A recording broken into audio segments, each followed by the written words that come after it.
Gerald Newton found a quiet street on the outskirts of the city of Leeds in northern England. Jean Newton is a teacher at Bledow Primary School. Gerald Newton, also a teacher, is head of the English department at Templemore High School. Lindsay, aged 15, is a student at John Smeaton High School.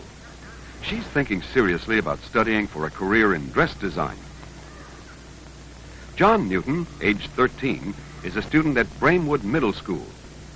He is a better-than-average student and is preparing for the exams that every English student must take before going to high school. At 8:30 every weekday morning, you'll find Mr. Newton, Lindsay, and two of her friends starting off for the high school.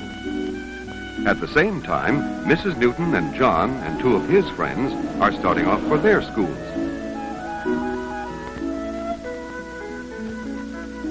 Gerald Newton is well acquainted with the organization of the English school system. Well, there is no simple English school system because the ages of transfer from one school to another vary from different regions in the country. The system in Leeds is one that has been operating for 3 years now.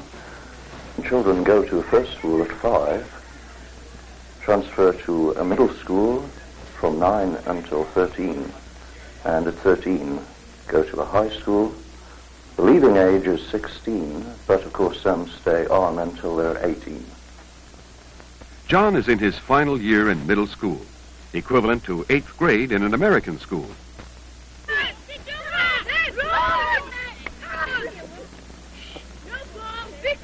During class break, boys and girls in John's school participate in a game of rounders.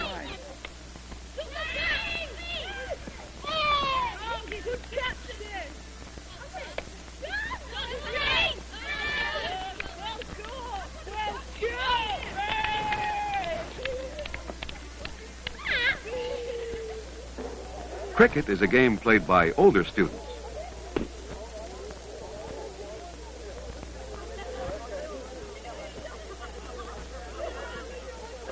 John Newton hasn't played much, but he's watched cricket many times.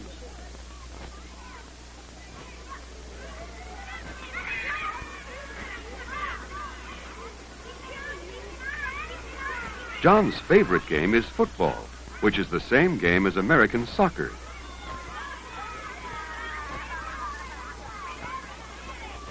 John's interest and ability in sports come from his father, who was both a football player and a coach.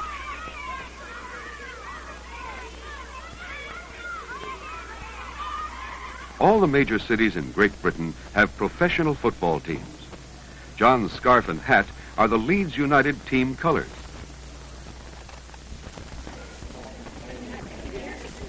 There's a big game today with a team from London, Queen's Park Rangers.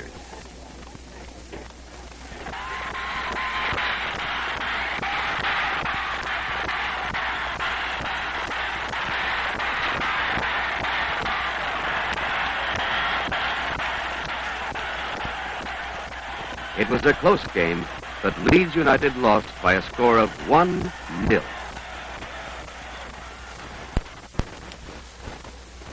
Leeds is one of the more important industrial cities of northern England. It's a textile or cloth-making center. It was here and in other cities like it that the Industrial Revolution really started. About 200 years ago, machines were first used to make thread and cloth. About 200 years ago, machines were first used to make thread and cloth, and this brought great changes for people all over the world. Workers' homes built during the Industrial Revolution are still used today.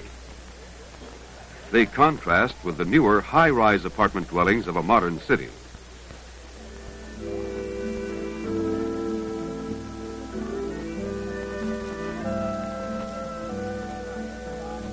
This is going to be a special kind of day for both John and Lindsay, especially for Lindsay. Jean Newton tells why. Leeds University decided to have an open day so that people could go and have a look round at the various departments and see what they had to offer.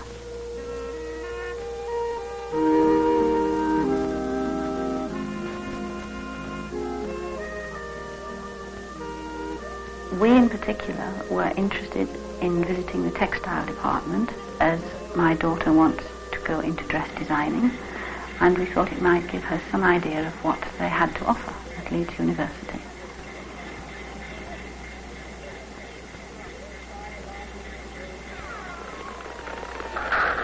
After a day at the university, John takes time to watch the telly. This is a car.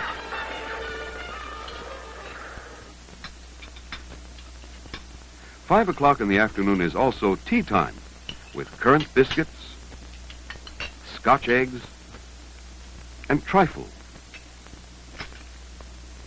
In some homes, tea is the main evening meal. Tea time gives Lindsay a chance to talk with her mother about an upcoming school trip through the Dales country and to the nearby city of York. Some of the towns they'll go through have interesting names. The Dales country also has some interesting landforms caused by years of wind and water erosion. Sheep raising is one of the most important agricultural activities in this part of England. These animals provide the wool that is made into the famous English and Scottish wool clothing. York is a city where you can see evidence of English history all the way back to Roman times. Evidence of York's historic past dates from the time the Romans first invaded Britain in 43 A.D. They made York their northern military capital. York later was held by the Danes, who invaded this part of England in 866 A.D. Still later, it was held by the Normans, who came from France in 1066 A.D. and invaded all of England.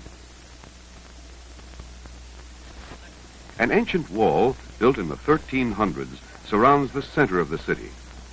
It was built to protect against Scottish marauders from the north. This wall was once high, but in the 700 years since it was built, earth and debris have built up the ground level at its base.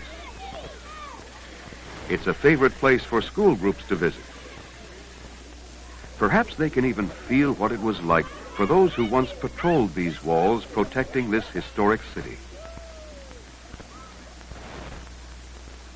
In the center of the city is York Minster, a fine example of Gothic cathedral architecture. Although Britain has an official state religion, there is complete religious freedom for all.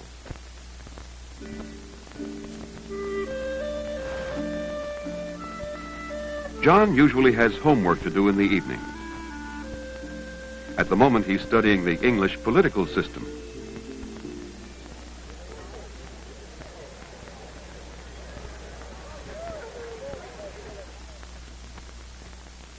England is a part of the United Kingdom, which also includes Scotland, Wales, and Northern Ireland.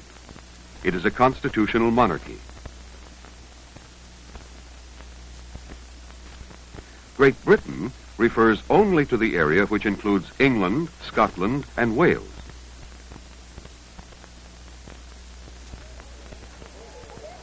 The government of the United Kingdom is democratic in form. The legislative branch consists of 2 houses of Parliament, which meet in separate chambers in this building in London. The House of Commons is made up of elected representatives from every district in the country. The House of Lords has a membership based on heredity, church position, or appointment by the government. The political party with the largest number of members elected to the House of Commons forms a government consisting of a prime minister and cabinet. This cabinet runs the government departments and proposes the laws. The House of Commons approves or disapproves the laws presented to it by the government. The House of Lords can debate and make recommendations on the laws passed by Commons, but has no power to reject them. In the United Kingdom, political power rests with the people, acting through their elected representatives. The British flag flying over the Parliament building indicates that Parliament is in session.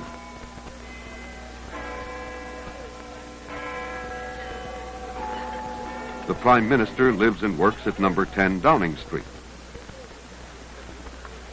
Since Britain is a democracy, the rights of the minority to disagree are protected by British law.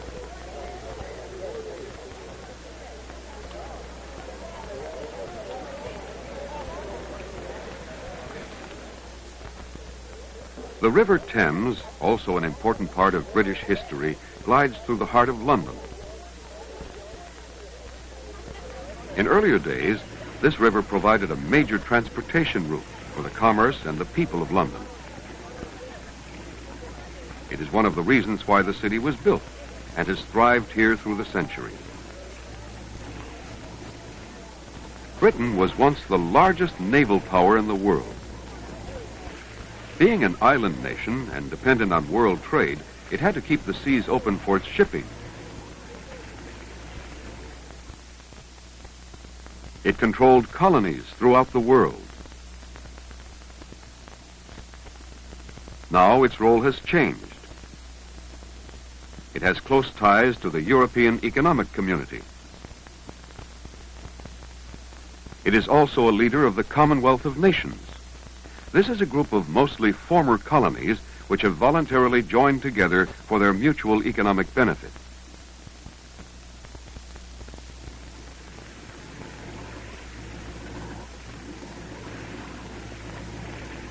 The Newtons once visited the Tower of London on a family trip to the capital. The tower contains much of Britain's royal history.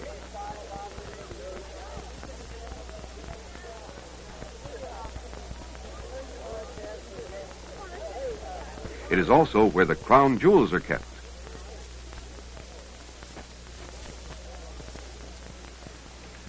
Once, the British monarchs had a great deal of power.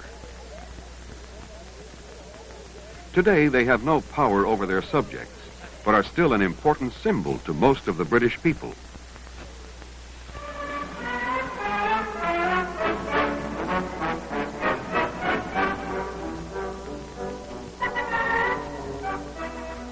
The monarchy is also important in a political sense, as Gerald Newton explains. I think that in England, perhaps, we're less politically conscious, concerned than a great number of people. And I think it is because of some sense of certainty about our monarchy. I do think that we have this feeling that all will continue. Our political system is not perfect. Perhaps it is one of the clumsiest in the world today. But somehow it manages to work. And it may be that we have this sense of continuity carried on, in the words, of course, the king is dead, long live the king. That sense of immediate succession that is there all the time.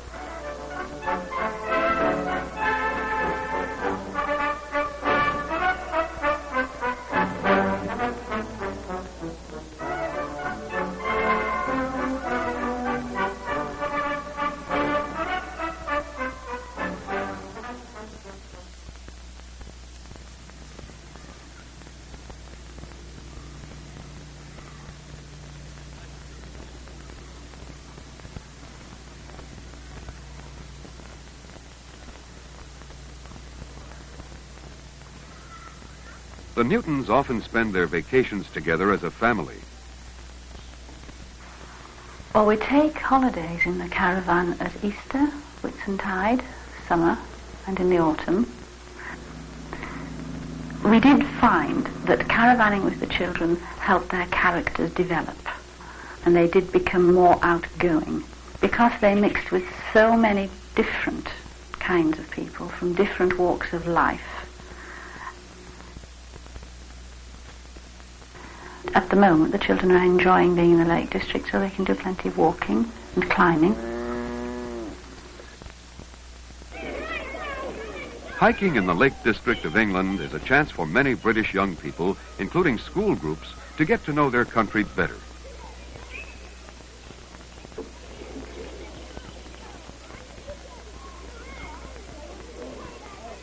Perhaps because of its simple beauty, the Lake District was once a favorite place for poets and writers. See if you can recognize these lines by a famous English poet.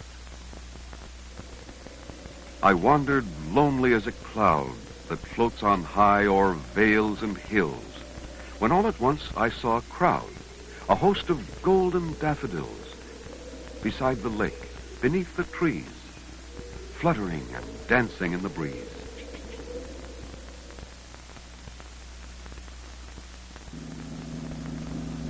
When children were small and weren't particularly interested in walking, we used to travel further afield and go right up into Scotland to see the magnificent scenery up there. It only takes the Newtons a few hours to be able to see beautiful Scotland. Its rugged west coast, where seabirds nest high above the ocean and patrol the offshore waters.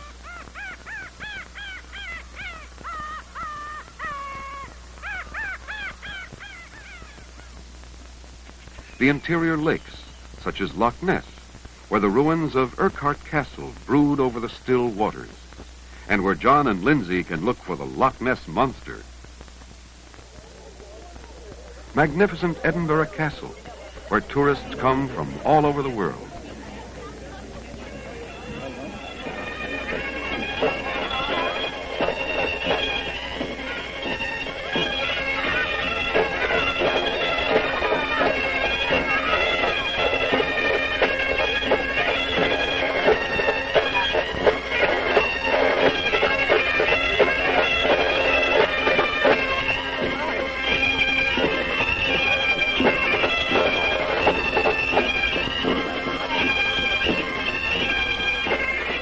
But a trip such as this is also a good chance to see some of the different ways in which people of the United Kingdom make their living. By industry and mining. By banking and commerce. By fishing. By manufacturing woolens and fabrics. By farming. By sheep raising and cattle raising. Another major industry is shipbuilding. But some of these shipyards are busy making another product. New oil platforms are being built and assembled in the North Sea, where large deposits of oil are now lubricating the British economy, increasing the output of Britain's industry, and raising the living standards of its people. One of the great countries of the world looks forward with renewed hope to its future. The Newton family of Leeds, England, will be a part of that future.